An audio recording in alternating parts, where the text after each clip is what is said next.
ब्रह्मानंदं परमसुखदं केवलं ज्ञानमूर्तिं द्वन्द्वातीतं गगनसदृशं तत्त्वमस्यादिलक्ष्यम् एकन्नित्यं विमलमचलं सर्वधी साक्षिभूतं भावातीतं त्रिगुणरहितं सद्गुरुं तन्नमामि।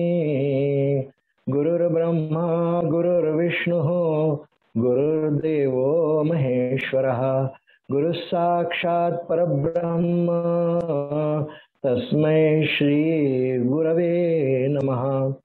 शुकासारिखे पूर्ण वैराग्य जनसे वसिष्ठा परिज्ञान योगेश्वराचे कवी वाल्मिका सारिखा मान्य ऐसा नमस्कार माझा सद्गुरु रामदासा। जयांचा जनी जन्मनामार्थ झाला जयाने सदा वासनामात केला जयांच्या मुखी सर्वदा नाम कीर्ती नमस्कार त्या ब्रह्मचैतन्य मूर्ती राजाधिराज प्रभु रामचंद्र भगवान की जय महारुद्र हनुमान की जय अनंत कोटि ब्रह्मांड नायक राजाधिराज सच्चिदानंद सद्गुरु श्री ब्रह्म चैतन्य रामानंद प्रहलाद महाराज की जय समर्थ सद्गुरु श्री श्रीराम महाराज की जय सब संतन की जय मंगल मूर्ति मोरया। जय जय रघुवीर समर्थ। परमपूजनीय सद्गुरूंच्या असीम कृपेने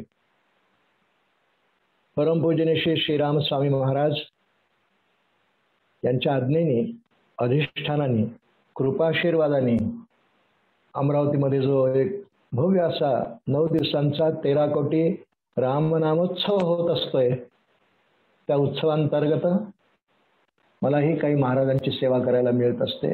याही वर्षी तशी आयोजकांनी मला संधी दिलेली आहे। ही सद्गुरूंची सेवारूप काही चिंतन आपण करीत असतो, काही विद्वत्ता प्रकट करण्यासाठी किंवा मी खूप मोठा आहे दर्शवण्यासाठी नाही। प्रत्येक शब्दांनी सद्गुरूंची पूजा बांधल्या जाते। वेडे वाकुडे गाईनं परी तुझा म्हणवीनं। भगवंतांच्या योजनेप्रमाणे परमपूजनीय श्रीराम महाराजांचा 2-3दा माझा खूप स्नेहाची भेट झाली। भागवत कथेतही माझ्या 2-3दा ते आले। प्रत्यक्ष श्रीराम महाराज विद्यमान असताना सगुण देहामध्ये ह्या उत्सवामध्ये ते असत तेव्हाही त्यांचं दर्शन आम्हाला नित्य होत असे आणि डोळ्यासमोर सगळं दृश्य येतं। ते ह्या 2 वर्षामध्ये जी संपूर्ण जगामध्ये एकंदर विपरीत परिस्थिती प्राप्त झालेली आहे, त्यामुळं जाहीर कार्यक्रम जो नित्याप्रमाणे होत होता अमरावतीमध्ये एका मोठ्या सभागृहामध्ये, तसा आता आपण सगळे मंडळ घेऊ शकत नाही, माहिती आहे आपल्याला। पण तरी देखील आयोजकांचा उत्साह कमी झालेला नाही। त्याला कारण सद्गुरूंची कृपा हेच आहे। कारण हे कार्य सगळं सद्गुरू श्री श्रीराम महाराज करून घेतात आहेत। त्यांची योजना, त्यांचा सगुण देहाचा त्याग त्यांना करावा लागला ईश्वराच्या योजनेप्रमाणे, पण कार्य तसंच सुरू आहे। आताही 13 कोटी रामनामाचा संकल्पही आहे, होणार झालेला आहे आणि तो पूर्ण नक्की होणार आहे। सगळी सद्गुरूंची कृपा असते, त्यांचीच योजना असते आणि त्या कार्यामध्ये आपलाही एक खारीचा वाटा म्हणून मलाही सेवा करायला मिळते। म्हणजे या सेवेचा मला खरोखरच खूप आनंद आहे, असतोय। आणि आठवणपूर्वक नाव कोणाचं घेऊ नये, परंतु एक नाव मला घ्यायला पाहिजे। शैलेशजी जोग माझ्यापेक्षा वयाने लहान आहेत, त्यांना उल्लेख आवडणार नाही, परंतु खूप तळमळीने कार्य करणारे ते आहेत। त्यांचे सहकारी अनेक मित्र आहेत, एक मोठी चमू आहे, टीम आहे अमरावतीला। काय प्रत्येक गावात तशी आहे, कारण ही सगळी ईश्वरी योजना आहे। म्हणून या योजनेमध्ये फक्त मी एवढंच बोलतोय आणि या मुद्द्याचा समारोप करतोय की मला बोलायचा आनंद होत आहे। ही सेवा मला घडती आहे, सेवाच आहे आणि सेवेचं फार मोठं पुण्य सांगितलं आहे। परमार्थ मार्गामध्ये महत् सेवा म्हणजे महापुरुषांची सेवा, संतांची सेवा, ती काया वाचा मना कसे असो, कायाने कोणी करतील, मनाने करतील, वाणीने करतील, ती सेवा रुजू होते. फक्त सेवा भाव मनात पाहिजे. श्रीमद भागवतामध्ये एकादश स्कंधामध्ये एक श्लोकार्थ येतो, महत् सेवा द्वार माहुर विमुक्ती. महत् सेवा म्हणजे महापुरुषांची सेवा हे द्वार, महापुरुषांची सेवा, महापुरुषांची सेवा हे द्वार मानलंय. द्वार माहुर विमुक्तही, मुक्तीकडे नेणारं मुक्तीचं द्वारच ते मानलंय. आणि मुक्तीला एकच द्वार आहे. संत सेवा करीत जावी, सद्गुरू प्रत्यक्ष देहरूपाने उपलब्ध असतील त्यांची सेवा करत जावी, आशीर्वाद घेत जावा आणि सेवेमध्ये रममान होऊन राहावं. हो, हा, आपण बघणाऱ्या आजच्या प्रवचनासाठी, चिंतनासाठी विषय शैलेशजींनी मला दिलेला आहे, त्या विषयाकडे आता आपण येऊ.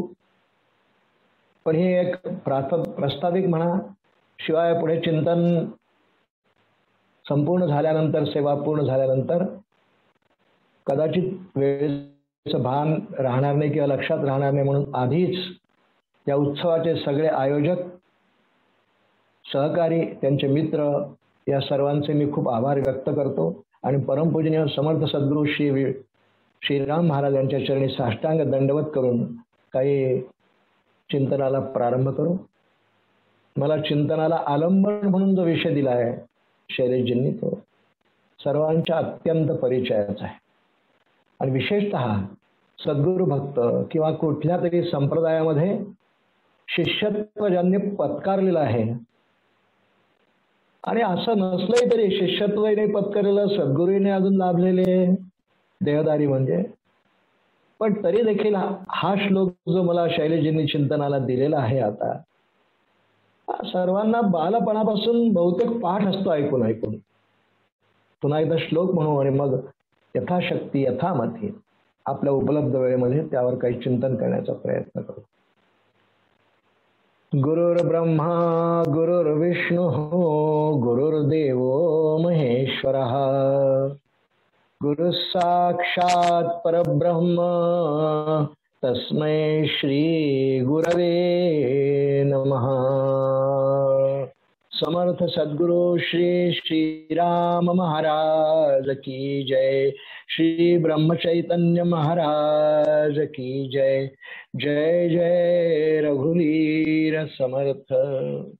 गुरुर्ब्रह्मा गुरुर्विष्णू गुरुर्देवो महेश्वरः, गुरु साक्षात परब्रह्म तस्मै श्री गुरवे नमः. ऐकणे सगळ्यांना पाठ. हा श्लोक जेव्हा मला शैलेशजींनी चिंतनाला तुम्ही घ्या काका सांगितलं, मला खूप आनंद झाला.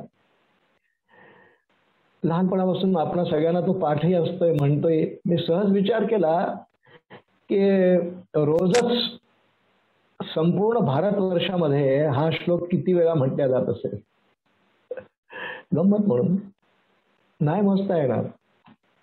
सगळे संप्रदाय, सगळ्या वयाची माणसं, लिंगभेदासह, जातीभेदासह, जे जे सद्गुरूंचे पाईक आहेत ते आणि जे सद्गुरूंचे पाईक नाहीत तेही, नित्य पूजा करणारे श्रीमद आद्य शंकराचार्य नित्यपूजेमध्ये हा श्लोक घातला आहे, गुरुर्ब्रह्मा गुरुर्विष्णू. किती वेळा म्हटल्या जात असेल नाही? कधी विचार करून पाहावा. मी केला सहज. काय त्याचं उत्तर नाही मिळणार आहे किंवा 1,20,00,000 वगैरे असं नाही मिळणार आहे, पण इतकं नक्की लक्षात येईल आपल्या की हा श्लोक खूप ठिकाणी नाही, सगळ्याच गावांना, अगदी खेडं असो, शहर असो, मुंबई दिल्ली सारखं असो की लहानसं ग्रामीण भाग असो, गुरुर्ब्रह्मा गुरुर्विष्णू सर्वांच्या परिचयात असतो. ते गुरुर्ब्रह्मा गुरुर्विष्णूर असा रफार करूनही म्हणता येतं किंवा संधी विग्रह करून गुरुर्विष्णू असंही म्हणता येतं. परिचयाचा श्लोक आहे. श्लोकाचं मूळ उगम गुरुगीतेमध्ये आहे. भगवान भोलेनाथ महादेव यांनी जगन्माता पार्वतीला उपदेश करताना गुरुगीतेमध्ये हा श्लोक उद्धृत केलेला आहे, त्यांच्याच मुखात आहे. खरं म्हणजे गुरुगीता एक अलौकिक ग्रंथ आहे. अनेक आहेत, शिवमहिमा, गुरुगीता, शिवांच्या उपासनेची अनेक अनेक अनेक ग्रंथ आहेत. शिवपुराण आहे, कितीतरी आहेत. आचार्यांचे अनेक अष्टक आहेत, पूजा, शिवमानस पूजा पुष्कळ आहेत. पण गुरुगीतेमध्ये हा श्लोक भगवान महादेवांनी जगन्माता पार्वतीला उपदेश करताना सांगितलेला आहे. आणि गुरुगीता ही अनेक माणसं भाष्यकार करणारे रूपात्मक मानतात. भगवान महादेव या ठिकाणी गुरु रूपात आहेत, ते आदिगुरु आहेतच. आणि जगन्माता पार्वती या जीवाचं प्रतिनिधित्व करतात. जीव आणि भगवान महादेव ब्रह्मवस्तू ईश्वर दोन्ही आहेत. त्यामुळे शिवपार्वती संवाद रूपाने भगवत ही गुरुगीता आपल्या समोर आलेली आहे. भगवान भोलेनाथ पार्वतीला समजावून सांगतात. आणि श्रोते, मोठा गमतीचा भाग असा आहे की जीव या भूमिकेमध्ये जगन्माता पार्वतीने महादेवांना विचारलेला प्रश्न गुरुगीतेमध्ये एकच आहे. भगवान भोलेनाथ सविस्तरपणे गुरुचं महात्म्य, गुरूंची स्तुती कशी करावी, गुरुचं वर्णन, महात्म्य काय आहे, त्याचं फल काय आहे, हे सगळं सविस्तरपणे जगन्माता पार्वतीला समजावून सांगतात. पण जगन्मातेच्या मुखामध्ये गुरुगीतेमध्ये एकच श्लोक आहे, केन मार्गेण भोस्वामीन देही ब्रह्ममयो भवेत. संपला जगन्मातेचा प्रश्न. किती छान गंमत आहे. म्हणजे काय दर्जाचा ग्रंथ असेल कल्पना करा. आपल्यापैकी अनेकांनी वाचला असेल, अभ्यासही केला असेल. पूर्ण ग्रंथावर आपल्याला या ठिकाणी बोलायचं नाही, भाष्य करायचं नाही, त्यावर चिंतन विचारही करायचं नाही. एक श्लोक त्यातला फक्त गुरुर् ब्रह्मा, याच्यावर आपण काही वेळ चिंतन करणार आहोत. पण भगवान महादेवांना जगन्मातेने विचारलेला प्रश्न एकच, केन मार्गेण भो स्वामीन देही ब्रह्ममयो भवेत. आणि खरं म्हणजे परमार्थामध्ये इतका एकच प्रश्न आहे. याशिवाय अन्य प्रश्न हे याचे उपप्रश्न आहेत. पहा त्याचा ह्या ओळीचा जे चरण भगवान गुरुगीतेमध्ये जगन्मातेच्या मुखात आहे, केन मार्गेण म्हणजे कोणत्या मार्गाने, केन मार्गेण भो स्वामीन, ती स्वामी म्हणते पतिदेवांना. जर का लौकिक अर्थाने तिला पत्नी मानलं ती स्वामी म्हणते. केन मार्गेण भो स्वामीन, हे पतिदेवा, हे महादेवा. खरं म्हणजे हे सद्गुरू असा त्याचा अर्थ आहे स्वामींचा. कारण ती जीव भूमिकेत आहे आणि महादेव ईश्वर भूमिकेत म्हणजे श्री गुरु भूमिकेत आहे. ईश्वर साक्षात जगाचा गुरु आहे बरं का. येणार आहे पुढे विषय. साक्षात जगातल्या सगळ्या जीवांचा गुरु ईश्वरच आहे. ईश्वरा व्यतिरिक्त गुरुच नाही, साक्षात गुरु आहे. देहधारी पुष्कळ असतात, असावेत. त्या त्या प्रांताप्रमाणे, भाषेप्रमाणे, बोलीप्रमाणे, प्रारब्धाप्रमाणे त्यांचे देह वेगळे वेगळे.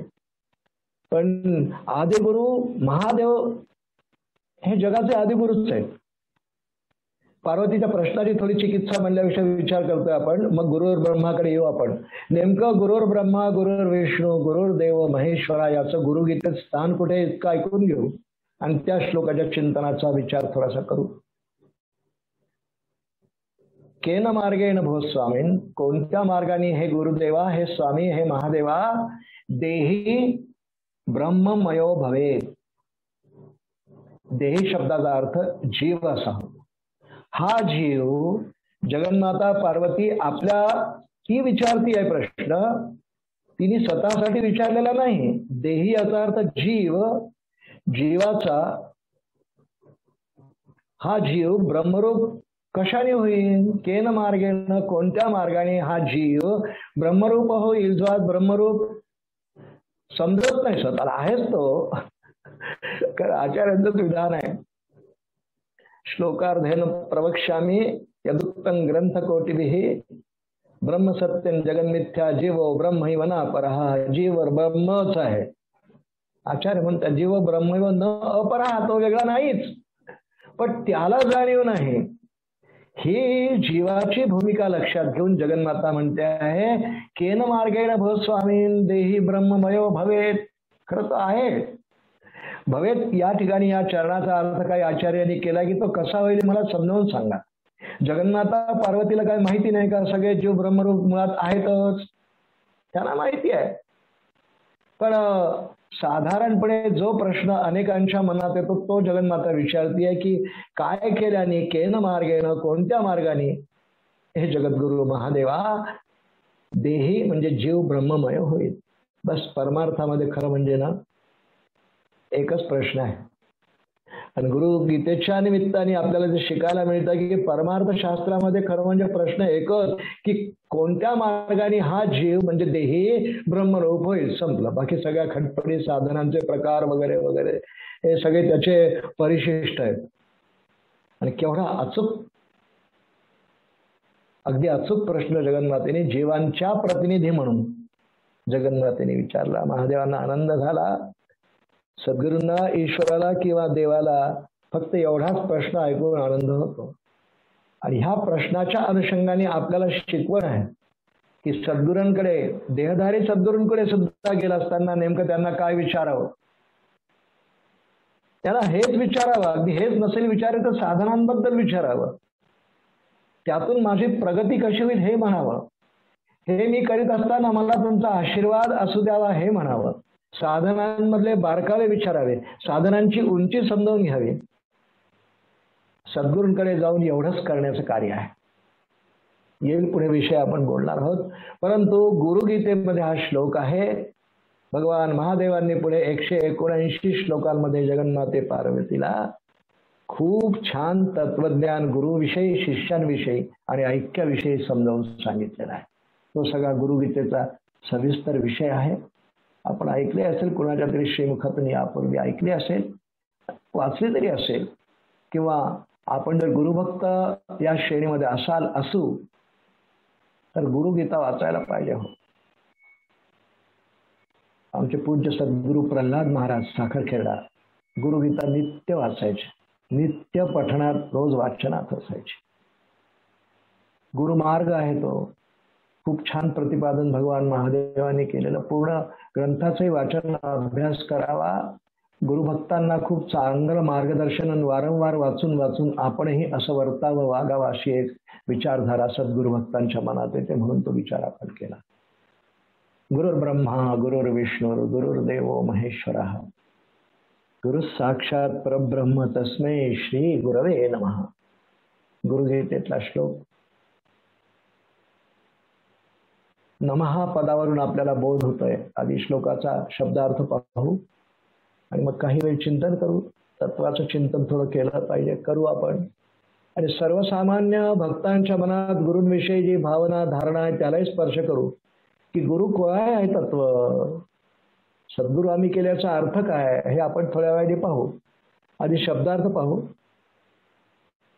गुरुर्ब्रह्मा, गुरु हे ब्रह्मदेव आहे. सोपा अर्थ आहे, शब्दार्थ अगदी सोपा आहे, सर्वांना पटकन कळणार आहे, लहान मुलांनाही कळेल असा आहे. गुरुर्ब्रह्मा, गुरु हे ब्रह्मरूप, ब्रह्मदेव रूप आहेत. गुरुर्विष्णू, गुरु विष्णूही आहेत. गुरु साक्षात महेश्वरही आहेत, शिवही आहेत.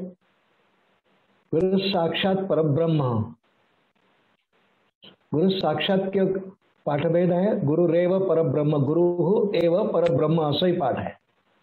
गुरु साक्षात परब्रह्म, साक्षात ब्रह्मवस्तूही सद्गुरूच आहे. माझे देहधारी सद्गुरू म्हणजे तत्व आहे ना आतमध्ये, ते तत्व म्हणजे परब्रह्म तत्वच आहे.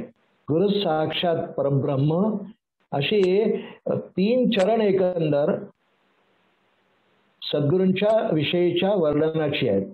एक ईश्वररूप सद्गुरू, एक ब्रह्मरूप सद्गुरू, दोघांचं वर्णन. पहिल्या ओळीत 3ही प्रमुख देवतांची नावं ब्रह्मा, विष्णू, महेश. तिसऱ्या चरणामध्ये गुरु साक्षात परब्रह्म, परब्रह्मही तेच. आणि चौथ्या चरणाने या श्लोकाचा समारोप आहे. तस्मै श्री गुरवे नमः. चतुर्थी आहे तिथे. तस्मै श्री गुरवे नमः. अशा वर्णनांच्या श्री गुरूंना, सद्गुरूंना माझं वंदन असो. गुरूंच्या नमनाचा श्लोक आहे. नमनाचा काय हेतू, नमनाचं काय फल, आपण थोड्या वेळी त्या मुद्द्यावर जाऊ. पण आधी जी श्लोकाची सुरुवात आहे, गुरुर्ब्रह्मा गुरुर्विष्णू, या पहिल्या चरणामध्ये गुरूंना ईश्वर रूपात मानलंय. कारण ब्रह्मा, विष्णू, महेश या 3 देवता प्रधान देवता आहे. उत्पत्ती, स्थिती, लयाला कारणीभूत. उत्पत्ती म्हणजे निर्माण करणं,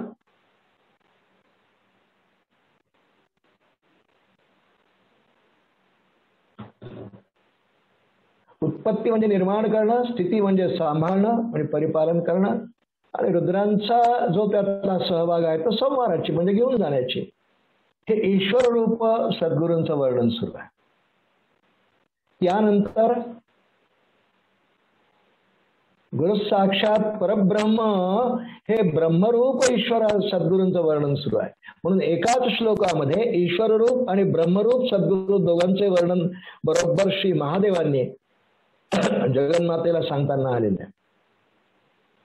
थोडस आता आपण, हा तर एक शब्दार्थ झाला, आपल्याला पाठही आहे, आपण श्रद्धेने सगळे म्हणतोय. एकही गुरु संप्रदाय असा नाही की ज्यात हा श्लोक म्हटला जात नाही. अत्यंत महत्वाचा, सगळ्यांना प्रिय, आवडणारा, पाठ असणारा सगळ्यांना असा श्लोक आहे, माहिती आहे. पण काय होतं, अतिपरिचयात अवज्ञा. फारच परिचयाचं असलं ना की त्याची ओळख करून घेण्याचा प्रयत्न करत नाही, म्हणा आम्हाला पाठ आहे. पण त्यात काय महादेवांना बोलायचंय. अनेकांनी या गुरुगीतेवर जे भाष्यकार, चांगले चांगले आचार्यांनी भाष्य केलंय, त्यांनी काय सांगितलंय तर थोडा विचार करू. कारण मुळात ईश्वर आणि परब्रह्म ह्या दोन संकल्पना आपल्याला समजून घ्यायला थोडंसं नेहमी असं वाटतं की कठीण आहेत, पण सोपं आहे हो. परब्रह्म, ब्रह्मवस्तू, आत्मवस्तू हे सगळे सारखेच शब्द आहेत. आत्मा, त्याला आत्मा म्हणतात, त्याला ब्रह्म म्हणतात. हा अमनोवाणी गोचर, म्हणजे त्याच्याविषयी श्रुतींमध्ये पुष्कळ वर्णन आहे. न तत्र न तत्र चक्षुर्गच्छति, न तत्र वाग गच्छति, नो मनो, या कशाने तो मिळत नाही, असा तो मनबुद्धींना अगोचर नाही, इंद्रियातीत आहे, असं परब्रह्म वस्तूचं वर्णन आहे. पण तरी त्याचं नाव नवनाच्या श्लोकात घातलंय. वास्तविक ज्याला हात पाय नाही, नाक नाही, डोळे नाही, सद्गुरू साकार दोन्ही, त्याला नमस्कार कसा करायचा, कुठे नमस्कार त्याला कसा पोहोचेल.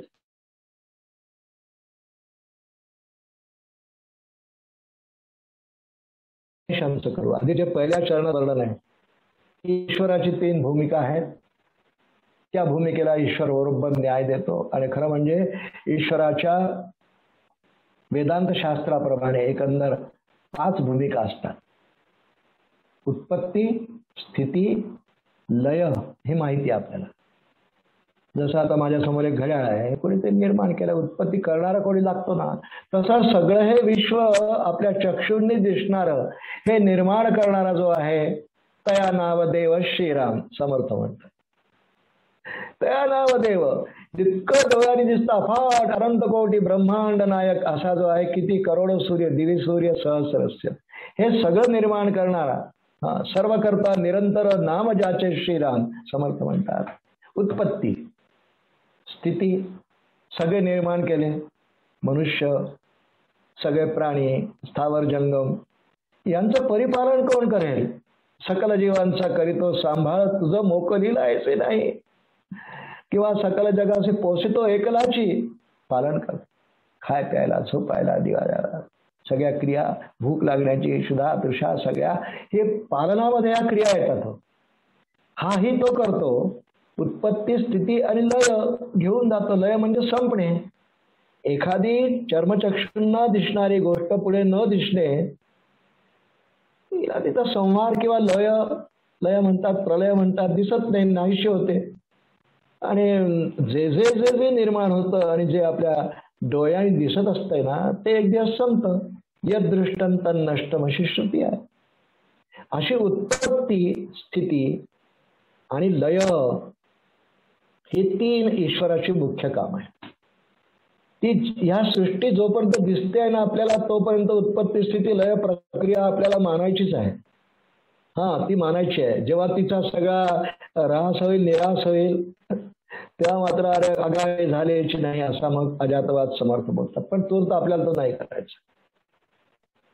उत्पत्ती, स्थिती, लय इथे परमात्म्याचं म्हणजे ईश्वराचं, ईश्वर रूप परमात्म्याचं काम थांबत नाही. ईश्वर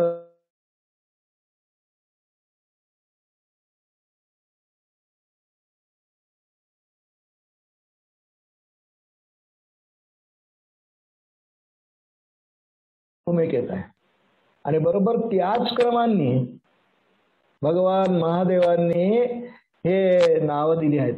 उत्पत्ती झाल्याशिवाय लय कसा होईल, स्थिती कशी आहे. आधी उत्पत्तीच आहे. आणि म्हणून या तीनही देवतांच्या निर्मितीमध्ये सगळ्यात आधी ब्रह्मदेवाचीच निर्मिती आहे. आपल्या इथे मुंडक नावाचं उपनिषद आहे, त्यात श्रुती येते, ओम ब्रह्मा देवानां प्रथमः संबभूव विश्वस्य कर्ता भुवनस्य गोप्ता स ब्रह्मविद्या सर्व विद्यां वरिष्ठां अथर्वाय ज्येष्ठ पुत्राय प्राह, अशी श्रुती आहे. दुसऱ्या चरणाचा काही सध्या आपल्याला फारसा विचार नाही करायचा, पण ओम ब्रह्मा देवानां प्रथमः संबभूव, सर्व देवतांमध्ये सगळ्यात पहिल्यांदा ब्रह्मदेवाचा प्रादुर्भाव, उत्पत्ती झाली. कारण तो उत्पत्ती करता आहे, पुढे पुढे सगळी उत्पत्ती तो करणार आहे.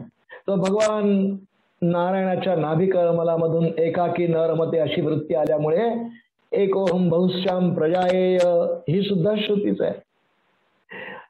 ओम ब्रह्मादेवानां प्रथम संबभूव निर्माण झाला. निर्मितीची देवता सगळ्यात आधी निर्माण झाली आणि मग तिने सगळे निर्माण झालं, त्याचा सांभाळ करायला पाहिजे ना.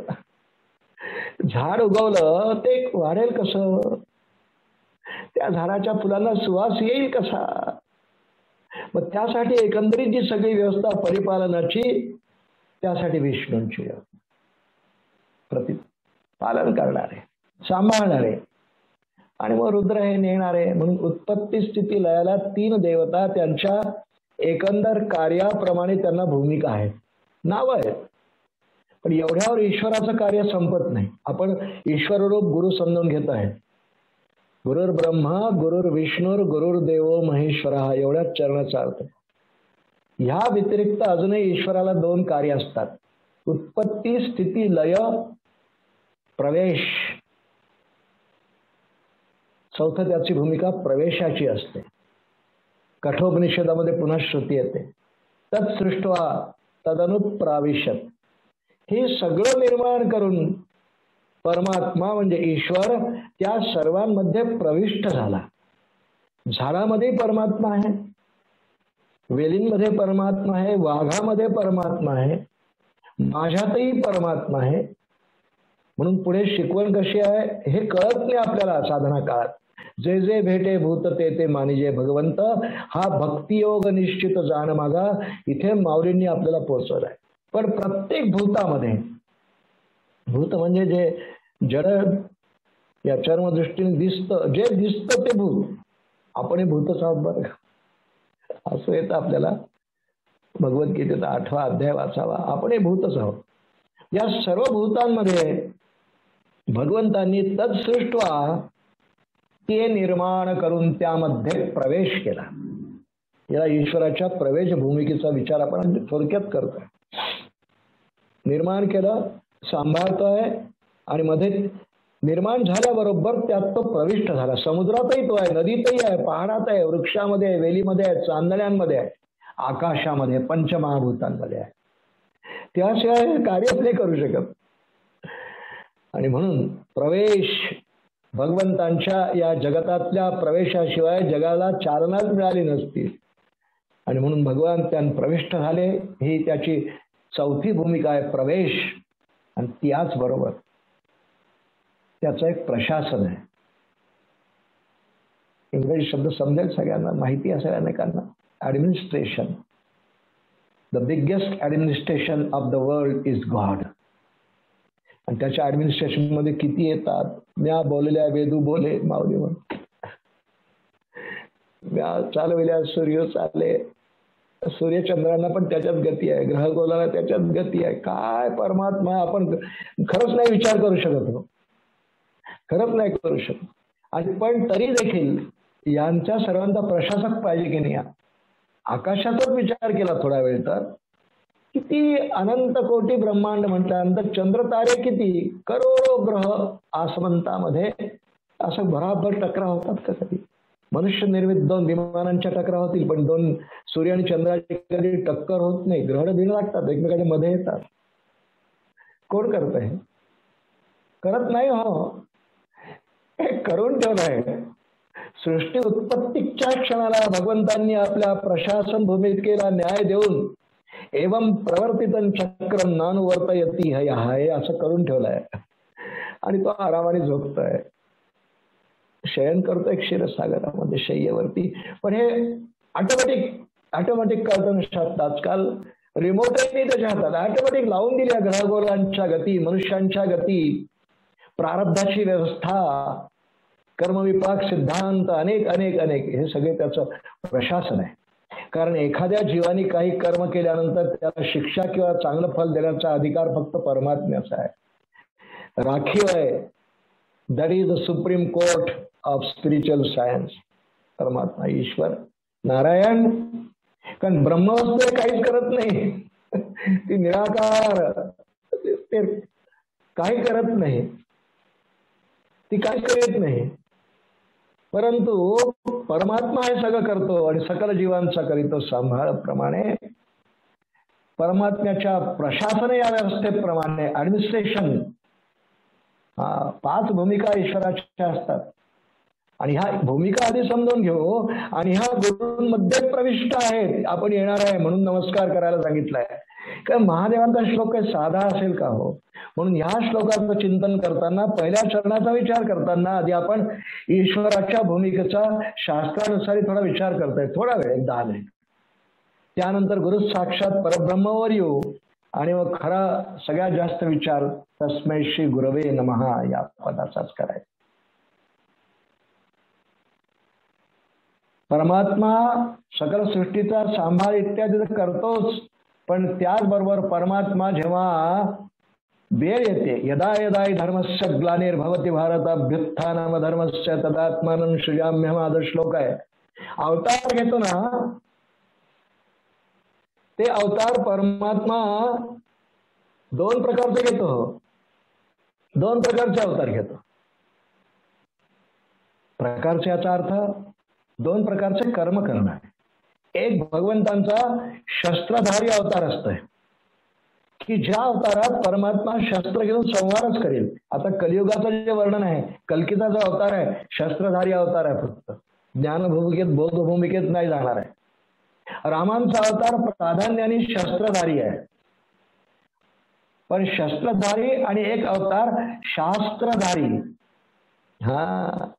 आपण सद्गुरूंच्या पदापर्यंत येणारे नमस्कार काय करायचा शिकण्यासाठी त्यातून ते शिकणार आहे. पण तूर्त आपण ईश्वर जेव्हा वेळ येते त्याला सगुण साकार व्हायला लागतं, अवतार घेतो, म्हणजे तो 2 प्रकारचे अवतार घेतो असं वर्णन शास्त्रांमध्ये. एक शस्त्रधारी, एक शास्त्रधारी. पण कृष्ण अवतार पूर्णावतार असल्यामुळे कृष्ण अवतारात दोन्ही भूमिका आहेत. हो, शस्त्र आहे त्याच्याजवळ, म्हणजे त्यांनी नंतर कौरव पांडवांच्या युद्धात शस्त्रधारी धरला. आधी खूप वेळा धरलाय. सुदर्शन चक्राने किती ते वध केले आहेत, कौमुदी गदेने केलेले आहेत, पुष्कळ युद्ध केली आहेत त्यांनी आधी. पण कौरव पांडवांच्या युद्धामध्ये त्यांनी प्रतिज्ञा केली होती की न धरी शस्त्र करीने, गोष्टी सांगेन युक्तीच्या 4, अशी कौरव पांडवांच्या महाभारतातल्या युद्धातली ती प्रतिज्ञा. पण भगवान श्रीकृष्णांचा अवतार हा शस्त्रधारी पण आहे आणि शास्त्रधारी पण आहे. शास्त्रधारी आहे सगळ्यांना माहिती आहे. अर्जुन विषाद योगापासून प्रारंभ होणारी आमची गीता मोक्ष संन्यास योगापर्यंत 18व्या अध्यायापर्यंत जे आम्हाला शिकवते, काय बोध आहे भगवद्गीतेचा. ही भगवत वाणी आहे, ही बोध भूमिका आहे. अर्जुन किंग कर्तव्य मूळ झाला. भगवान आहेतच विराजमान, श्रीकृष्ण आहे नाथ आणि त्याचा सखा आहे, त्याचे मित्र आहेत, सारथ्य कर्म करतात आहे. पण मी भगवान या जाणीवेत आहे. आणि श्री भगवान वाच, भगवद्गीता पूर्ण अख्यान श्री भगवान वाच असं आहे. म्हणून भगवान श्रीकृष्णांनी अर्जुनाला बोधही केला. आणि काय बोध केला? सर्व उपनिषदो गावो दोग्धा गोपाल नंदनहा पार्थो वत्स सुधीर भोक्ता दुग्धं गीतामृतम. तो शस्त्रधारी तर आहेच, शास्त्रधारी पण आहे. अर्जुनाला बोध केला, कर्तव्य परायण त्याला केलं. नष्टो मोहा स्मृतिर्लब्धा तत्प्रसादान्मया अच्युत चितोस्मि गत संदेहा करिष्ये वचनंत, असं त्याला शेवटी कबुली द्यावी लागली, दिली त्यांनी. असा उपदेश केला. सर्व उपदेशाचं सार असलेली भगवद्गीता त्याला रणांगणावर भगवंतांनी सांगितली. सांख्ययोग आणि प्रारंभ तत्वज्ञानाचा करून सगळं तत्वज्ञान समजून सांगितलं. आर्य सनातन वैदिक धर्माचं सगळं तत्वज्ञान उपनिषदांचं जे आहे, सर्व उपनिषदीय विद्या, गुह्यज्ञान, राजविद्या, राजगुह्यम, सगळं अर्जुनाला सांगितलं. बोध भूमिका. आणि भगवान श्रीकृष्णांची बोध भूमिका अजून एकदा पाहायला मिळते श्रीमद भागवतामध्ये. 11 स्कंध आहे. जसा अर्जुन भगवंतांचा भक्त आहे, उद्धव सुद्धा भगवंतांचे भक्त आहे. आणि उद्धवांना भगवंतांनी जितकं ज्ञानाचा उपदेश बोधांगाने केलाय, शास्त्रधारी या नात्याने केलेला आहे, तो सगळा 11वा स्कंध आहे. त्याला उद्धव गीता त्यामध्ये येते. शस्त्रधारी अवतार पण कृष्णांचा आहे, शास्त्रधारी पण आहे. उपदेश केलाय तसा प्रासंगिक उपदेश त्यांनी त्यांच्या ह्या अवतारात अनेकांना केलाय. विदुरांना केलाय, भीष्मांना केलाय, अनेकांना केलाय, अक्रूरांना केलाय, दर्शनच दिलाय, स्वरूपाचं दर्शन करून दिलंय. असा अध्याय आहे कंसवधाच्या आधी भागवतामध्ये. त्यावेळी बोध भूमिकेमध्ये कृष्ण अवतारामध्ये भगवान बऱ्याच वेळा गेले आहेत, पण प्रधान 2 बोध आहेत. एक अर्जुनाला केलेला बोध श्रीमद भगवद्गीता, आणि एक उद्धवांना श्रीमद भागवतात जो ग्रथित केला गेला तो बोध उद्धव गीता. श्रीमद भगवद्गीता, उद्धव गीता आणि इतर अनेक प्रासंगिक बोध. कुंतीलाही बोध केलाय, अर्जुनाला बोध केलाय, धर्मराजाला बोध केलाय, भीष्मांना बोध केलाय, कर्णाला बोध केलाय. असे लहान लहान बोध आणि संवाद तर खूप आहेत. प्रधान पुढे ग्रंथरूपाने जगासमोर आलेले 2 बोध आहेत. म्हणून भगवंतांची ह्या ठिकाणची भूमिका जी आहे, शास्त्रधारी आहे. शस्त्रधारी अवतार घेतो, शास्त्रधारी घेतो. ईश्वराच्या भूमिका आपण पाहतोय थोड्याशा. कारण सद्गुरू हे ईश्वर रूप आहे असं आपल्या जो श्लोक चिंतनाला घेतलं त्यात वर्णन आहे. गुरुर्ब्रह्मा गुरुर्विष्णू गुरुर्देव महेश्वर. हा गुरु साक्षात दुसऱ्या चरणात आहे. ही ईश्वर भूमिका आहे पहिल्या चरणात मांडलेली. आणि ती सद्गुरूंमध्ये जरी ते देहधारी आहेत, जरी काय त्या देहात ते तत्व प्रविष्ट झालं आहे, पण ते ईश तत्वच ज्या देहाकडून मी अनुग्रहित आहे किंवा ज्यांना गुरु सर्वांनी मानलाय, जे श्रीगुरुपदी आहेत, त्यांच्यामध्ये तत्व ईश रूपाने पूर्ण अगदी संपूर्णपणे व्याप्त आहे. किंवा ईश तत्वानी माझे सद्गुरू व्याप्त आहेत. दोन्ही आपण काही म्हणा, कारण पुढे साक्षात परब्रह्म येणार आहे.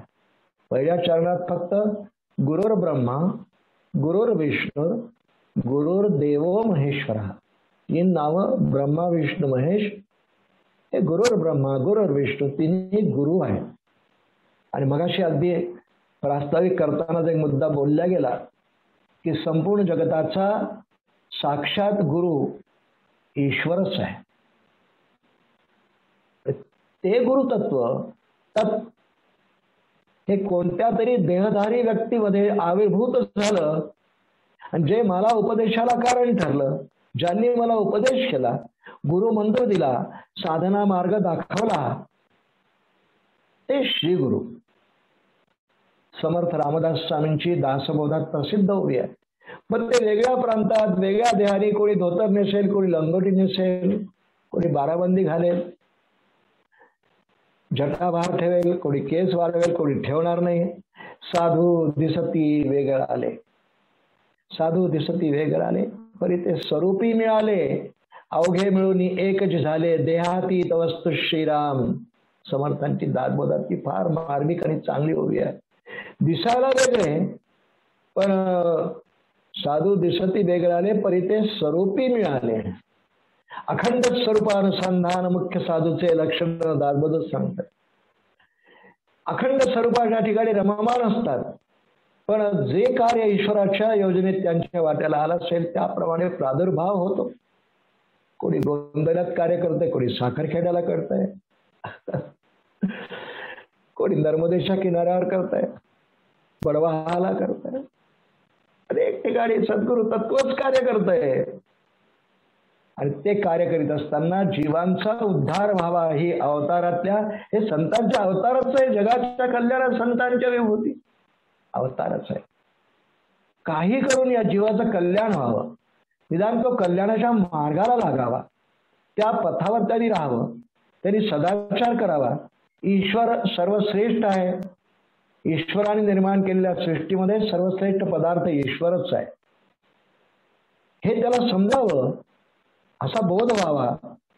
म्हणून हळू प्रेमाने गोंजारून जवळ बोलावून अनुग्रह देऊन मंत्र देऊन ईश्वराचं महात्म्य त्याच्या अंतःकरणावर प्रतिबिंबित व्हावं आणि त्याचा ईशभाव कायम टिकून राहावा. हे कार्य सद्गुरू करीत असतात. संतही तेच करतात. संत सद्गुरू यात काही फार भेद नाही आहे. थोडा तो आपल्याला आज चिंतन नाही करायचं आहे, पण सद्गुरूंचं एक कार्य आहे जे ईश्वराचं कार्य तेच सद्गुरूंचं कार्य. फक्त उत्पत्ती स्थिती लय एवढं आपण समजू नका.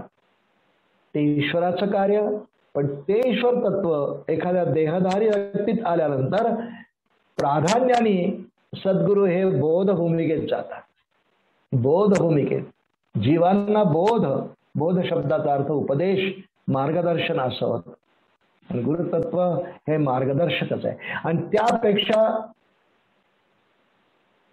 परमार्थ पथावर या साधकाला जीवाला शिष्याला ठेवणारं दुसरं तत्व नाही, अशी व्यक्ती नाही. जर व्यक्तिरूपाने असतील तर ती नाही. म्हणून गुरुगीतेतच वर्णन आहे, न गुरोरधिकम न गुरोरधिकम न गुरोरधिकम. त्रिवार बोलले आहेत महादेव, त्रिवार. गुरुपेक्षा मोठं कोणीच नाही. सगळं ज्ञान साठा ज्ञानाचा निधीच, पण शिष्यांच्या उद्धाराच्या तळमळीने त्या लहान होऊन ते आपल्याला शिकवित असतात.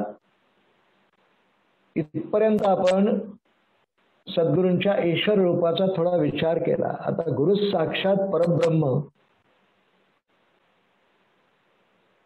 गुरु साक्षात परब्रह्म म्हणजे आत्मरूपच गुरु, आत्मरूपच असतात. थोडासा ब्रह्मवस्तूचं जे वर्णन ग्रंथांमध्ये येतं, उपनिषदांमध्ये येतं, सूक्ष्मात सूक्ष्मतर नित्यम तत्वमेव त्वमेव तत्. कैवल्य उपनिषद आहे. सूक्ष्मात सूक्ष्मतर नित्यम तत्वम एव त्वमेव तत्. हे जीवा, सगळ्यात सूक्ष्मात सूक्ष्म असंही तत्व तेच आहे. अणोरणीया महत्व मह्यान. तो आत्मा सगळ्यात लहानही आहे. लहान याचा अर्थ सूक्ष्म. सगळ्यात मोठा आहे, विराट तोच आहे. ते गुरुतत्व, तो आत्मा, गुरु साक्षात माझे श्री गुरु. आता आपल्यापर्यंत आपण येऊन हे परब्रह्म रूपच वस्तूच आहे. आणि परब्रह्म वस्तू जी आहे श्रोते हो, पुष्कळ आपण ऐकलं वाचले असेल, तिचं काय वर्णन नाही करतायत. कारण ती आकार रहित, रंग रहित, रूप रहित, हालचाल क्रिया रहित, काहीच नाही ना. काय वर्णन करणार लोक, काही वर्णनाच्या पलीकडे. म्हणून रामदास स्वामींना शरण जाऊन विचारावं की रामदास स्वामी सद्गुरूंचं वर्णन कसं करावं.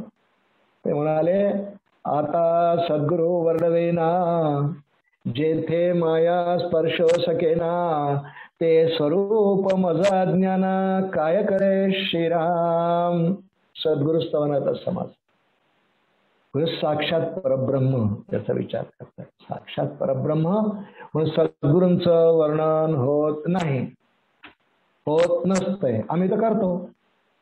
आमचे सद्गुरू प्रेमळ होते, आमचे सद्गुरू उंच होते.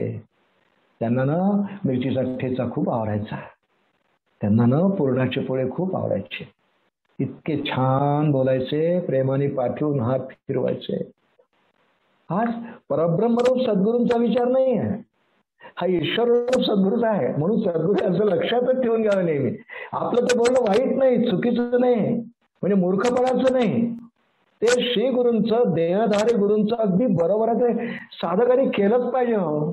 ते पुढे गुरुगीतेमध्ये खूप उपदेश आहे. आपले जे श्री गुरु असतात देहधारी, त्यांचं सतत वर्णन करावं. पुढे तर येणारे श्लोकच येणार आहे. म्हणजे आता अगदी शेवटच्या टप्प्यात आपण जे शिकणार आहोत त्यात ते वर्णन येईल. पण गुरु साक्षात परब्रह्म त्याचं काही वर्णन नाही, त्याची पूजा करता येत नाही. अहो, त्याला नमस्कारही करता येत नाही. कुठे नमस्कार नाही, ते तत्व नाही असं नाही. नासद आसित न असत आसित, श्रुतीच आहे. न असत आसित आहे, फक्त त्याचा निर्देश आहे आहे आहे आहे आहे, बाकी वर्णन नाही. फारच सद्गुरूंच्या वर्णनाचा मोह झाला, सद्गुरुपदाच्या ब्रह्मवस्तूच्या वर्णनाचा मोह झाला, तर त्याला सच्चित आनंद हे वेदांत शास्त्राने 3 स्वरूप लक्षण दिली आहे. बस तेवढं थांबून जायचं. सत अस्तेपणाचा भाव, चित ज्ञानानंदाचा भाव, ज्ञान स्वरूपच आनंद. तर प्रश्नच नाही. काय वर्णन आनंदाचं कोण करू शकतंय? नाही. आनंदाचे डोळे आनंदी तरंग, वर्णनातीत गुणातीत, त्वं गुणत्रयातीत, त्वं देहत्रयातीत, त्वं कालत्रयातीत वगैरे आपण जे गणपती अथर्वशीर्षात वर्णन करतो ना, ती ब्रह्मरूप परब्रह्मरूप गणपतीची वर्णन. तर त्याला नमस्कार नाही करतात, त्याला फुले वाहता येत नाही. पण एकदा का सगळं साकार गणपती असला आहे तो मानलाय शास्त्राने. दे विद्ये वेदितव्ये तू मूर्तन चैवा मूर्तन च, श्रुतीच आहे. ही श्रुती आहे. श्रुती माऊली बोलते द्वे रूपे, द्वे रूपे द्वे वाव ब्रह्मणो रूपे. ब्रह्मवस्तूचे 2 रूप आहेतच. द्वे वाव ब्रह्मणो रूपे मूर्तन चैवा मूर्तन. मूर्त रूप एक, एक अमूर्त एक. मूर्त रूप सद्गुरूंमध्ये माझ्या प्रविष्ट झालेला आहे, पण त्याला मर्यादा असतात. असं नेहमी लक्षात ठेवावं आपण. जे जे जे जे दिसतं ते संपतं काळाच्या. इथपर्यंत रामदास स्वामी दासबोधात म्हणाले. आता त्यांचा विचार आपण ईश्वर रूपाने करतोय ना. हरिहर ब्रह्मादिक नाश पावती सकलिक, सर्वदा अविनाश एक, सद्गुरु पद श्रीराम. सद्गुरु पद अविनाश आहे. त्यांनी एखाद्या देहाचा आश्रय करून जर काही काळपर्यंत, काही वर्षपर्यंत त्या देहामध्ये ते सद्गुरु तत्व राहिलं, विनाश आहे त्या देहाचा. कारण ज्या देहाचा आश्रय त्या तत्वाचा विनाश नाही आहे, त्या देहाचा विनाश आहे. परमपूजनीय प्रल्हाद महाराजांचा देह आहे का आता? समर्थ सद्गुरू श्री श्रीराम स्वामी महाराजांचा देह आहे का आता? ब्रह्मचैतन्य महाराजांचा देह आहे का आता? नाही. जी लयाची स्थिती आहे, विनाशाची स्थिती आहे, त्या काळाप्रमाणे देहामध्ये तत्व आलेलं ते नाही संपलेलं. म्हणून आपण म्हणताना म्हणतो केवळ श्रीराम महाराज काय आज नाहीत का? आहेत अजून. अगदी खरं आहे, कोणी खोटं नाही बोलत आहे. ते तत्वरूपाने आहेतच. आणि एक भाषा आपण खूप ठिकाणी ऐकतो, खरंही आहे की सद्गुरू हे तत्व आहे म्हणतो. ऐकतो का नाही आपण? तत्वच आहे, तत्वच आहे. पण हे तत्व जे आहे ते गुरु परब्रह्म आहे. गुरु साक्षात परब्रह्म हे तत्व. पण साधकारी शिष्यानी हे असं नेहमी समजायचंय, मानायचंय की जे परब्रह्म तत्व या गुरुगीतेच्या 3ऱ्या चरणामध्ये सांगितलेलं आहे ते माझ्या सद्गुरूंच्या ठाई सगुण देहधारी माझ्या प्रारब्धानी. मला तशा सद्गुरु देहाची आवश्यकता होती. मला कसा एकदम निर्गुण निराकाराला झोंबता येणार आहे? म्हणून ते मार्गदर्शन करण्याकरता परब्रह्म तत्वरूपाने असलेले सद्गुरू हे एका देहात प्रविष्ट होऊन माझ्या सोयीसाठी, जीवांच्या सोयीसाठी नाही, जीवांच्या उद्धारासाठी एखाद्या देहाचा आश्रय घेत. पण मूळ तत्व जे आहे सद्गुरु तत्व, हे तत्व जेव्हा आपण म्हणतो ते ब्रह्मरूपच, ब्रह्मरूपच सद्गुरू. बाकी आपणही तसे ब्रह्मरूप आहोत, पण आपल्याला त्याची जाणीव नसते. सद्गुरु तत्व एखाद्या देहात असताना सुद्धा त्यांना त्यांच्या सद्गुरूंच्या कृपेने, जसं ब्रह्मचैतन्य महाराजांना तुकाई महाराजांच्या कृपेने रामनवमीच्या दिवशी येहळेगावला माध्यान्हीच्या समयी पूर्ण ज्ञान झालं, वस्तू समाधी लागली. तेच पूज्य प्रल्हाद महाराजांचं झालं, तेच पूज्य श्रीराम महाराजांचं झालं. आणि त्या क्षणाला समाधी लागल्यानंतर त्यांच्यावर पूर्ण कृपा झाली आणि आता इतरांना बोध द्यायला ते समर्थ झाले. आणि म्हणून सद्गुरू जरी तत्वरूपाने माझ्या सद्गुरूंच्या देहाच्या अंगाने राहत असले, मी समजताना मात्र त्यांना परब्रह्मही म्हणायचं त्यांना ब्रह्म म्हणायचं, विष्णू म्हणायचं नाही, मानायचं की ज्या ईश्वराच्या भूमिका आहेत ना त्या आहेत, त्यात माझ्या सद्गुरूंच्या आहेत. पण माझ्या हिताची, कल्याणाची, उद्धाराची तळमळ, कारण सद्गुरूंची जी मूळ चिंतन उपनिषदांनी केलंय, तद्विज्ञानार्थम स गुरुमेवाभिगच्छेत श्रोत्रियम ब्रह्मनिष्ठ, असं मुंडक श्रुती बोलते. शिष्यांना उपदेश आहे. परीक्षलोकान कर्मचितान ब्राह्मण वगैरे निर्वेद माया नाष्टकृत स्कृती. तद्विज्ञानार्थम, आज परीक्षा लोकांचा अर्थ नाही पाहायचा आपल्याला.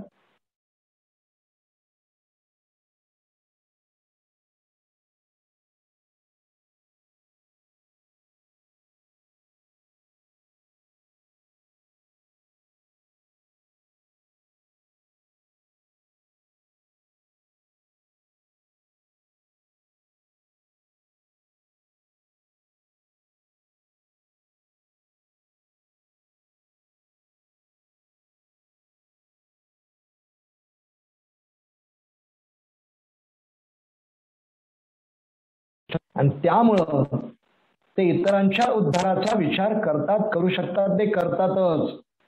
सकल संतांची भूमिका असते. काय कार्य आहे हो आमचे पूज्य, ज्यांच्या अधिष्ठानाखाली ज्या व्यासपीठावरून आपण ही सेवा करीत आहोत, परमपूजनीय समर्थ सद्गुरू श्रीराम महाराज काय कार्य केलंय की कल्प अल्पावधीत केलंय.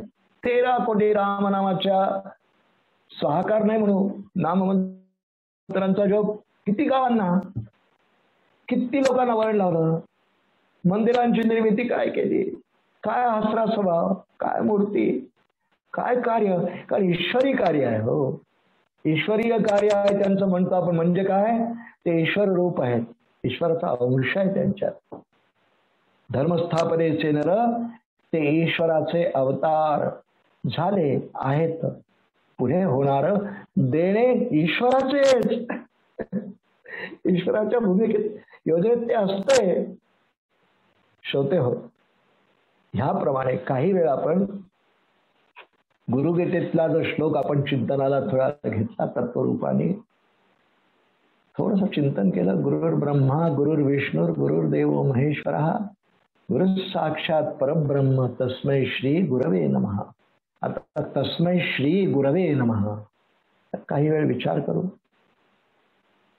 असं असं असं वर्णन असलेल्या सद्गुरूंना मी किंवा आम्ही वंदन करतो, नमस्कार करतो.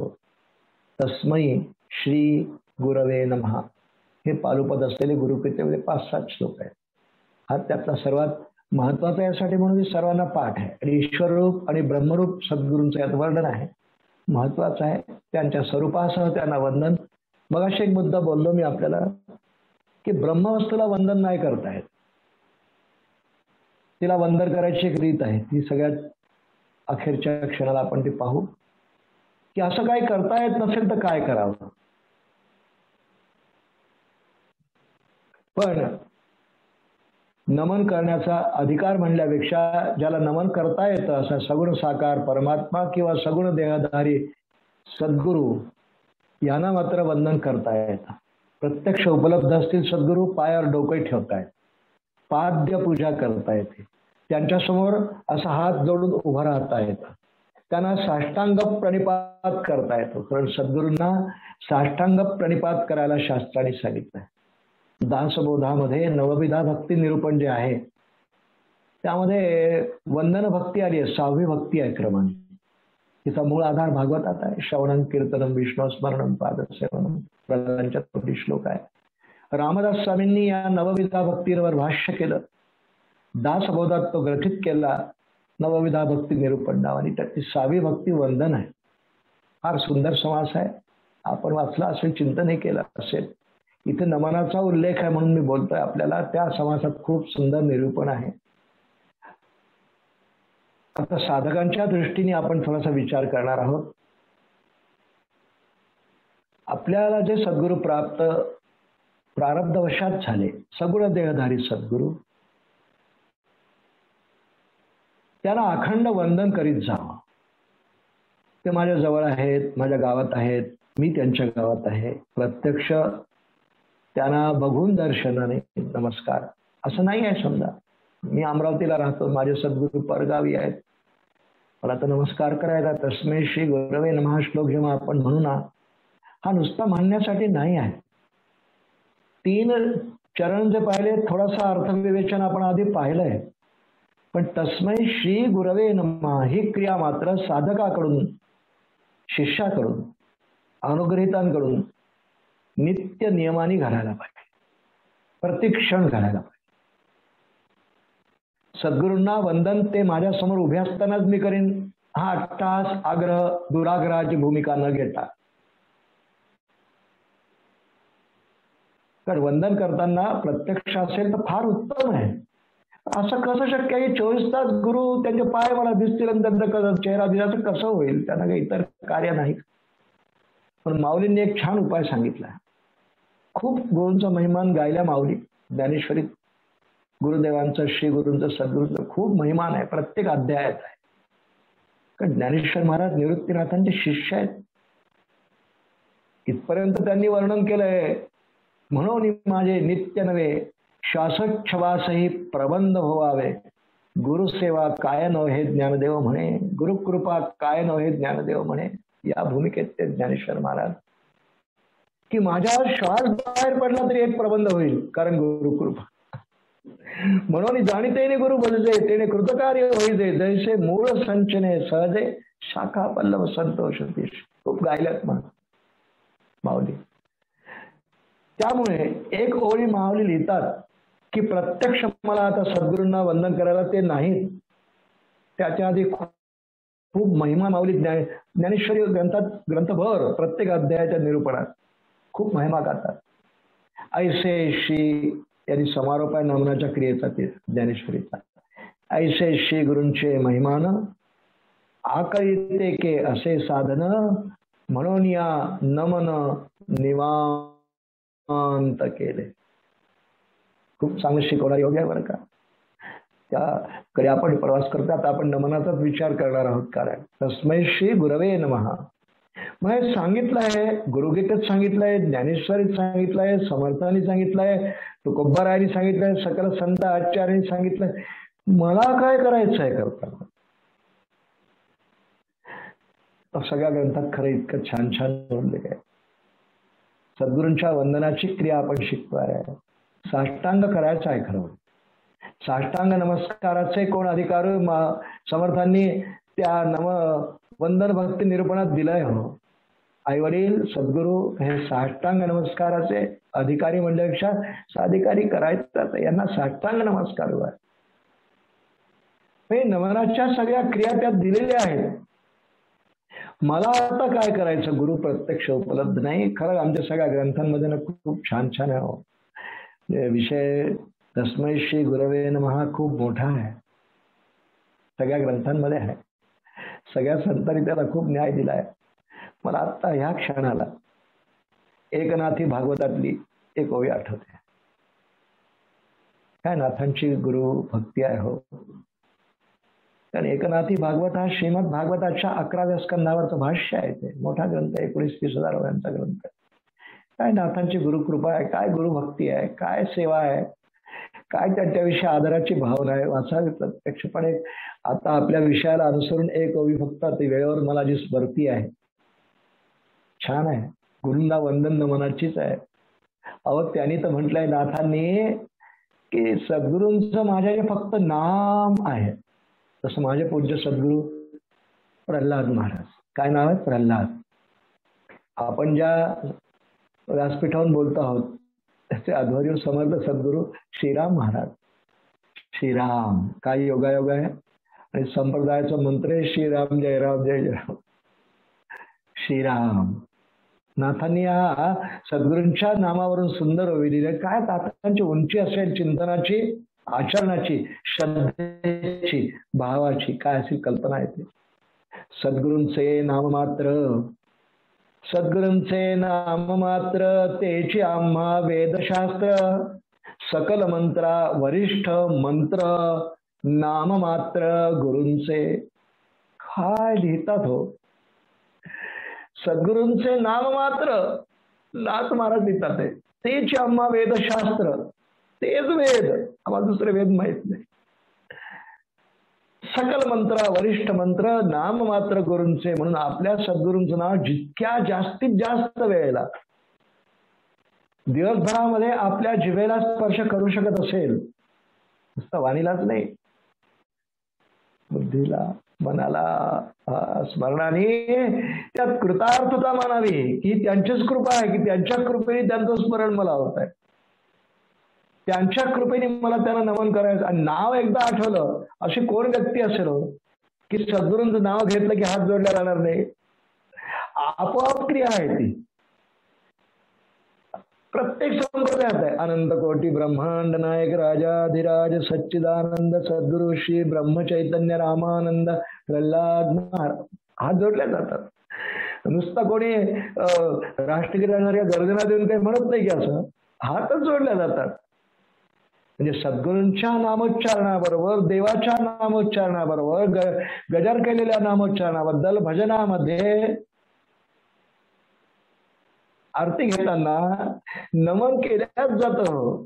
पण नमनाची प्रक्रिया सोपी आहे तशी. आपण म्हणाल एखाद्याला हातच नाही आहे जन्मापासून, नमन कसा करेल? म्हणून या नमन निवांत केले, माऊलींची ओवी शिकावे, आदर्श मानावा. आहे तशी काही माणसं दुर्भाग्यवश ज्यांना नाही हस्तप्राप्त झाले किंवा पुष्कळांच्या पुढे काही अपघातामुळे हात नाहीसे होतात, किंवा असूनही काही लोकांना व्याधींमुळे हात जोडता येत नाही. साष्टांग नमस्कार तर खूप दूर राहिला. त्यांनी नमस्कार करायचाच नाही का? तस्मै श्री गुरवे नमः शिकवतात आहे ना आपल्याला, करायचा ना. माऊलींच्या ओळीचा आधार घ्यावा. तैसे श्री गुरूंचे महिमान आकरिते के असे साधन, म्हणून या नमन निवांत केले श्रीराम. निवांत त्यांनी अनेकांनी केलाय. अनेक सर्व संप्रदायांमध्ये अशा शिष्यांच्या कथा ऐकायला मिळतात. आपण त्या कथांमध्ये जाऊन खूप आहे. कल्याणांची कथा आहे, रामदास स्वामींची आहे, अनेक सर्व संतांच्या चरित्रामध्ये अशा कथा आहेत शिष्यांच्या, की एका नमनाने ज्यांनी सद्गुरूंना आपलं केलं, सद्गुरूंची पूर्ण कृपा प्राप्त केली, अशी अनेक उदाहरणं आहेत. आपल्याला आता हा विचार करायचा आहे की आपल्याला सद्गुरू प्राप्त झाले, हा श्लोक आपण म्हणतो आहे. मग मी सद्गुरूंच्या वंदनाची तस्मै श्री गुरवे नमः ही क्रिया किंवा हा श्लोकातलं हे चरण मला नेमकं काय शिकवत आहे? आता ज्याने त्यांनी आपापल्या परीने विचार करावा. मी वैयक्तिकरित्या मी स्वतः विचार करून किंवा काही श्रवण करून किंवा ग्रंथांचं अवलोकन करून जे आचरणात आणायचं ठरवलं सद्गुरूंच्याच कृपेने, त्यातून काही शेअर करतोय आपल्याशी. अगदी प्रातःकाळपासून आपण सुरुवात करू.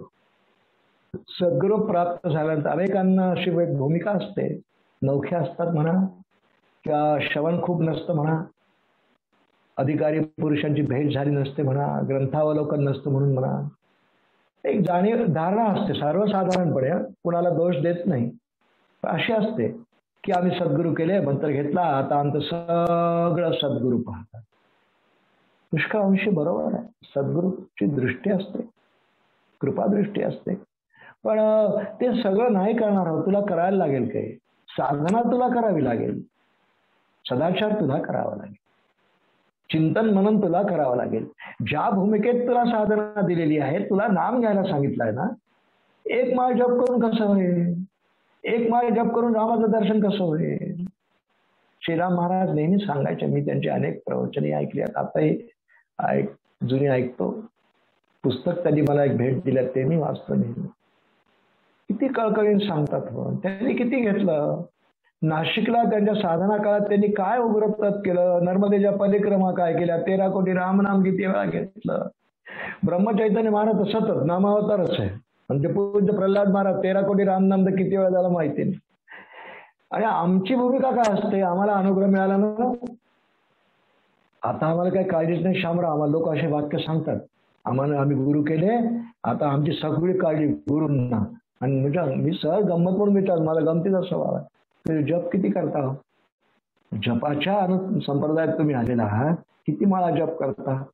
काय आपलं ठरला म्हणजे शामराव, एक माळ जप केली, ती माळ सद्गुरूंजवळ ठेवून दिली की आपलं काम संपलं, असं कसं? अशाने काय नाही मिळणार. मग कृपा नाही होणार. जे साधन सद्गुरूंनी दिलेलं आहे ते साधन करणं म्हणजे नमन करणं आहे. जी उपासना सद्गुरूंनी करायला सांगितली ती उपासना करणं म्हणजे सद्गुरूंना नमन करणार आहे.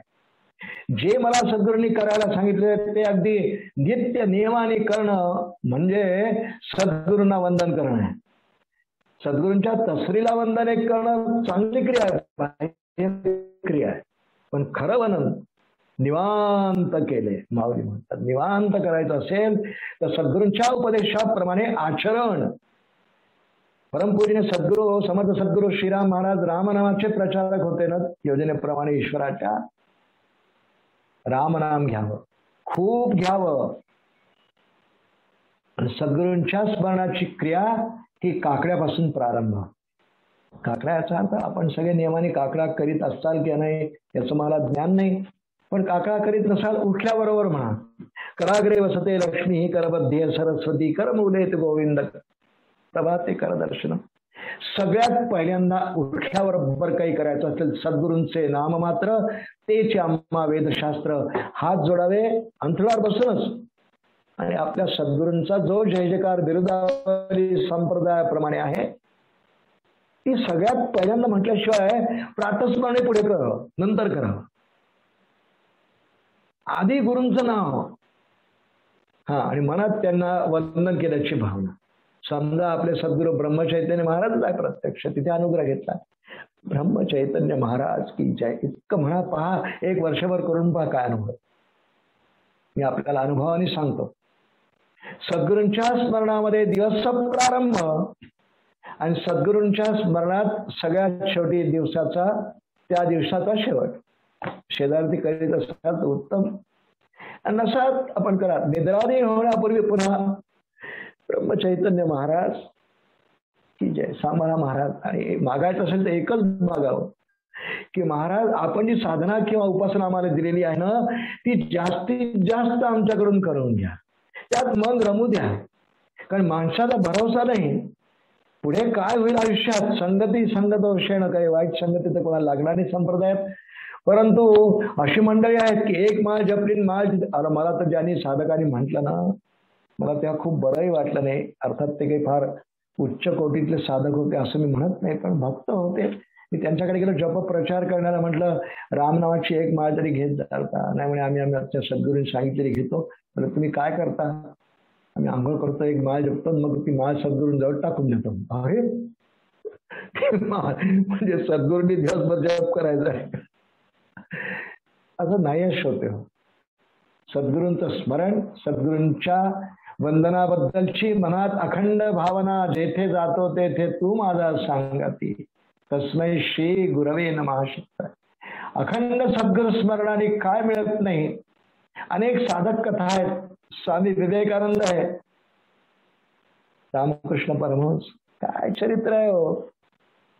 मला सगळ्या कथा बोलायच्या नाही, ते स्वतंत्रपणे आम्ही बोलत असतो. मग विवेकानंद, तुकाई महाराज, ब्रह्मचैतन्य महाराज इत्यादी, पण काय कथा आहे. अखंड स्मरण कसं असावं प्रत्येक त्यातल्या कथेतून शिकावं. स्वामी विवेकानंद अमेरिकेत गेले, त्यांचा तिथे प्रचार झाला, हिंदू धर्माचा खूप बोलबाला, माय सिस्टर्स ब्रदर्स वगैरे भाषण झालं, आणि खूप पुण्यवान आत्मा रामकृष्ण परमहंसांची प्राप्ती झालेली, आणि त्यांच्यावर पूर्ण कृपा रामकृष्ण परमहंसाची. त्यांना असा भास होत होता की ज्या क्षणाला त्यांनी सद्गुरूंच्या आज्ञेने विदेश प्रयाण केलं, आपल्याला पुढे प्रत्येक सागराच्या लाटेवर रामकृष्ण परमहंस उभे आहेत हे नरेंद्र पाहत होता. अखंड माझ्या हृदयात आहे, किंवा जेथे जातो तेथे तू माझं. त्यांना जाणीव आहे, तर अखंड स्मरणात आहे, वंदनात आहे. अखंड गुरूंचे चरण कमल त्यांना दिसतात आहे. त्यांच्यावर विषप्रयोग झाला, अमेरिकेत करण्याचा प्रयत्न केला ख्रिश्चन लोकांनी. कॉफीच्या कपामध्ये रामकृष्ण परमहंस प्रगट. तर यांच्या मनपटलावरून एक क्षणभरही रामकृष्णांची प्रतिमा दूर होतच नाही ना. नरेंद्रा, कॉफी पिऊ नकोस, कॉफीत विष आहे. नरेंद्रांनी कॉफी ठेवून काय झालं पुढचा प्रसंग बोलत नाही, पण अखंड चिंतन मनन स्मरण सद्गुरूंच. सद्गुरूंचे नाम मात्र तेच आम्हा वेदशास्त्र, सकल मंत्र वरिष्ठ मंत्र नाम मात्र गुरूंचे, ही भूमिका ही साधकाची असावी. आपण सद्गुरू केले मी काय करावं? तस्मै श्री गुरवे नमः या पदाला न्याय देताना तो वंदनाचा श्लोक आहे, उत्तम आहे, सगळ्या संप्रदायात म्हणतात. पण हा श्लोक मला काय शिकवतो याचा विचार साधकाने करायचा आहे. आणि प्राधान्याने आपला विचार तेवढाच आहे. परमार्थशास्त्रामध्ये हा विचार सगळ्यात महत्वाचा. कोणतंही चिंतन निरूपण, ग्रंथ निरूपण असो, उपनिषद, वेद, वेदांत, भगवद्गीता, आचार्यांचं वाङ्मय, माऊलींचं, ज्ञानोबांचं, तुकोबांचं, रामदास स्वामींचं, कोणतंही वाङ्मय आपण वाचा, मूळ मुद्दा मी काय करायचं इथे येतो. आणि मी हेच करायचंय जे जगन्माता पार्वती महादेवांना म्हणतीये, केन मार्गेण भो स्वामी देही ब्रह्ममयो भवे. तिथून गुरुगीतेचा प्रारंभ आहे ना, त्याच्या उत्तरात भगवान महादेवांनी जे शिकवलंय त्यात अनेक गोष्टींपैकी एक गोष्ट गुरुर्ब्रह्मा गुरुर्विष्णू गुरुर्देव महेश्वरा गुरु साक्षात परब्रह्म तस्मै श्री गुरवे नमः. सद्गुरूंना वंदन करायला शिकवलंय. त्यांच्या आधी 3 भूमिकांचा विचार केला, 2च भूमिकांचा, ईश्वर रूप सद्गुरू आणि ब्रह्मरूप सद्गुरू, उभय त्यांचीच रूप. पण त्यात एक ईश्वर रूप सद्गुरू, दोनही तत्वच, ईश्वरी तत्वच आहे. सगुण निराकार आहे, दिसतं कुठे? तत्व, ते तत्व आहे. पुष्कळ जण, आजचा आपला विषय नाही, ईश्वरी तत्व आहे, ब्रह्मही तत्व आहे. मग जगात 2 तत्व झाली ना. तो तर एकमेवाद्वितीय आहे. परमात्म्याला, ईश्वराला एकमेवाद्वितीय म्हणतात. ब्रह्मवस्तू तर आहेच एकमेवाद्वितीय, व्याख्याच आहे, व्याख्याच केलेली आहे. एकमेवाद्वितीयम त्याची व्याख्या केलेली आहे श्रुतींनी. 2 वस्तू एकमेवाद्वितीय कशा? नाही होऊ शकत. ब्रह्मवस्तू आणि ईश्वर एकच आहे. फक्त मायेचा स्वीकार, मायेचं साह्य, अंगभूत मायेचं साह्य परमात्मा सृष्टी निर्मितीसाठी जेव्हा ब्रह्मवस्तू घेते त्याला ईश्वर म्हणतात. त्यातून माया पूर्ण मायेनच केली, तिचा निराश झाला प्रलयकाळी, की माया ईश्वरासह ब्रह्मवस्तू विलीन होते. हे वेदांत शास्त्र किंवा उपनिषद पंचदशी सांगते आपल्याला. एकच आहे, कार्य परत ते नाव आहे. आत्मा, परमात्मा, ब्रह्मवस्तू, ईश्वरी तेच, तत्व एकच. 2 तत्व म्हटलं की गोंधळ होतो आणि अशक्य अनुष्ठान होतं. ते 2 अधिष्ठान जगाला असू नाही शकत. असतो फार गंभीर विचार काही वेदांताचा आपण करणार नाही. आपल्याला हसत खेळत सर्वांना काहीतरी त्यातून मिळावं यासाठी आपण हे चिंतन करीत आहोत. सद्गुरूंना नित्य वंदन करावं असं सांगणारा तस्मै श्री गुरवे नमः असं पालुपद असलेल्या 6 श्लोकांपैकी एक थोड्या वेळ चिंतनाला घेऊन आपण साधक दशेमध्ये शिष्याने, कारण जगन्मातेने आपलं रिप्रेझेंटेशन केलंय भगवान महादेवांकडे, त्यांनी उत्तर दिलंय की तस्मै श्री गुरवे नमः. ज्याचे जे सद्गुरू असतील देहधारी, पुष्कळ माणसं प्रजा अशी असते अनुग्रह घेतला नाही अजून. नमन निवांत केले ही ओवी शिकावी ऐसे जाणून या नमन निवांत केले. कृष्णम वंदे जगद्गुरु, भगवान श्रीकृष्णांना जगद्गुरु म्हणून तर साधना करीत राहा. भगवान महादेवांना जगद्गुरु मानावं, भगवान दत्तात्रेयांना जगद्गुरु माना. आणि शेवटी हे 3ही एकरूपच आहे हो, सगळेच ईश्वर आहे. आणि मीही खरं म्हणजे ईश्वर रूप नाही, ब्रह्मरूप. आपण ईश्वर रूप नाही होऊ शकत. म्हणून वेदांताची संकल्पना आहे जीव हा ब्रह्मरूप होईल. जीव ईश्वर रूप नाही होणार, ब्रह्मरूप होईल. पण त्यासाठी जी साधना करायची त्या साधनेचं एक अंग, नवविधा भक्तीच्या अंग आणि साधनेचे 9 प्रकार, त्यापैकी फक्त एका अंगाचा वंदन भक्तीचा इथे गुरुगीतेमध्ये उल्लेख आलेला, म्हणून आपण त्यावर थोडंसं चिंतन केलं. येन केन प्रकारेनं साधक दशेमध्ये आपल्या सद्गुरूंना आठवून, सतत आठवून, अखंड माझ्या हृदयात आहे याची जाणीव ठेवून त्यांना वंदन करीत जा. खूप लाभ आहे. आणि वंदनाचा परिणाम असा सातत्याने केल्याचा सद्गुरूंचा कृपा प्रसाद मिळतो. त्यांची कृपा दृष्टी होते, राहते, असते तर खरंच, पण कृपा होते. आणि त्यांच्या कृपेने काय होतं, सद्गुरूंची कृपा प्राप्त झाल्यानंतर या चित्ताला एक अवस्था येते. ते प्रसादाचं महात्म्य आहे. अखंड करून तर पहा एक वर्षभर हा प्रयोग, की उठल्याबरोबर सद्गुरूंचं स्मरण आणि वंदन. आपल्यापैकी पुष्कळ साधक करते असतील बरं का, त्यांना नमस्कार आहे, करत असतील. पुष्कळ नाही, सराव सवय सद्गुरूंनी सांगितल्याप्रमाणे उठल्याला पहिल्यांदा सद्गुरूंचं स्मरण, ईश्वर रूप किंवा ब्रह्मरूप काही म्हणा, ते चिंतन तेव्हा नको. देवधारी आपल्या फोटो तस्वीर समोर ठेवून नाही समोर तरी आपल्या सद्गुरूंच्या वंदनापासून अगदी निद्राधीन होईपर्यंत सद्गुरूंच्या कारणात राहावं, सद्गुरूंचं ध्यान करावं.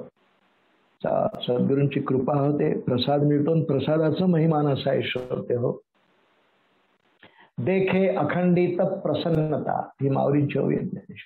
काय मिळतं प्रसादाने? देखे अखंडित प्रसन्नता, आथी देत चित्ता, ते रेगणे नाही तत्वा तत्वता संसार दुःखाशीला. सद्गुरूंच्या एका स्मरणात वंदनात रूप करावं. इथे तस्मै श्री गुरवे नमः वंदन करत जावं दर्शनाला, आतून हृदयातून. बाह्यक्रिया कराल तर लोक म्हणतील मॅड झाला, 3-3 तास होतात. आतून ऐसे जाणून या नमन निवांत, याचा अर्थ सगळे अंतःकरण स्थिर ठेवून. निवांत शब्दाने निर्देश आहे, अंतःकरणाने वंदन. शक्य आहे का हो? उलट शास्त्र असं मानतं, सर्वश्रेष्ठ वंदन आणि नमन हे मनाने केलेलं असतंय. बस अंतःकरण झुकवायचं आहे, अंतःकरण झुकवायचं आहे. आणि ते तर नेहमी शक्य आहे, आंधळ्या माणसालाही शक्य आहे. सद्गुरू माझ्या गावात नाही तरी शक्य आहे. सगुण देहधारी सद्गुरूने देहाचा त्याग केला तरी शक्य आहे. त्यांच्या प्रतिमा याचा अर्थ ते तत्वरूपाने आहेतच ही जाणीव ठेवून त्यांना अखंड वंदन शक्य आहे. ते माऊलींनी उल्लेख केलाय. खरं म्हणजे तैसे श्री गुरूंचे महिमान आकळीते के असे साधन, हे जाणून नमन निवांत केली. हीच एक पूर्ण प्रवचनाची ओवी आहे. तर माऊली फार आशय गर्भ होई लिहितात, एवढी लिहितात पण आशय खूप असतो. समर्थांचं तेच आहे, संतांची सगळीच वाणी असते, ती समजावून घेण्याकरता इतका 2 तासाचा खटाटोप करावा लागतो. परंतु तरी देखील यथासमय यथाशक्ती अल्पबुद्धीने काही वेळ चिंतन करण्याचा आपण प्रयत्न केला आहे. मला शैलेशजींनी सांगितलं 1.25 तास 1.5 तास आपल्याला जेवढं चिंतन शक्य आहे तेवढं आपण करावं.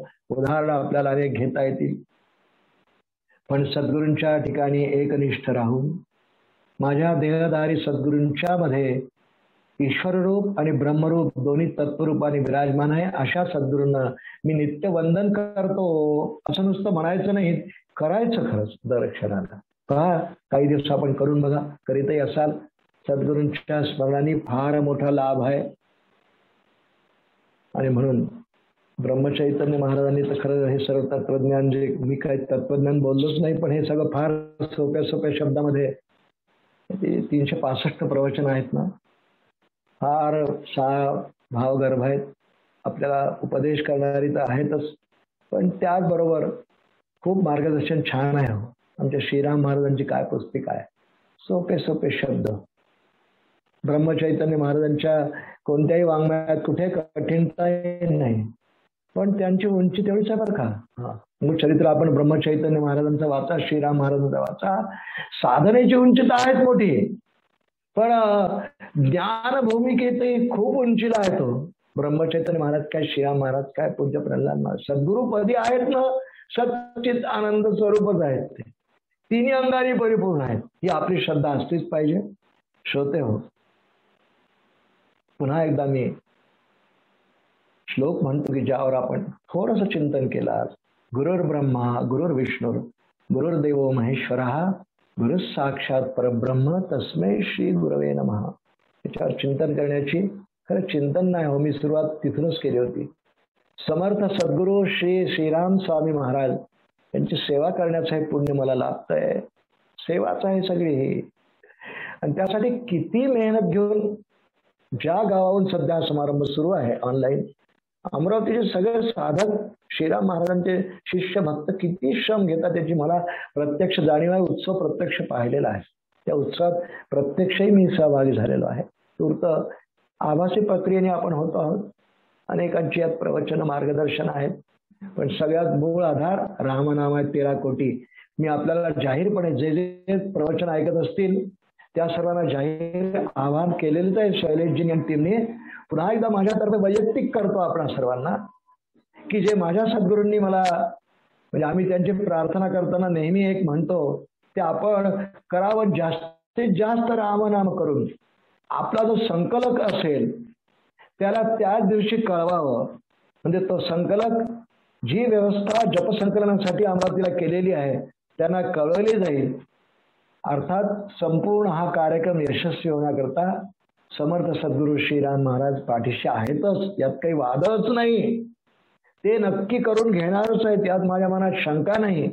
पण आपलं कर्तव्य आहे की आपल्या वाट्याला जेवढा खारीचा हिस्सा आलेला आहे आपण तो ध्येयनिष्ठेने, काळजीने, शिस्तीने तसंच परिपालन करावं आणि तो जप त्या पद्धतीने करावा असं मी सर्वांना एक जाहीरपणे नम्र विनंती करतोय, आवाहन करतोय. तो करावा जेणेकरून सद्गुरूंची सेवाच होईल, त्यांना आवडणारी क्रिया होईल.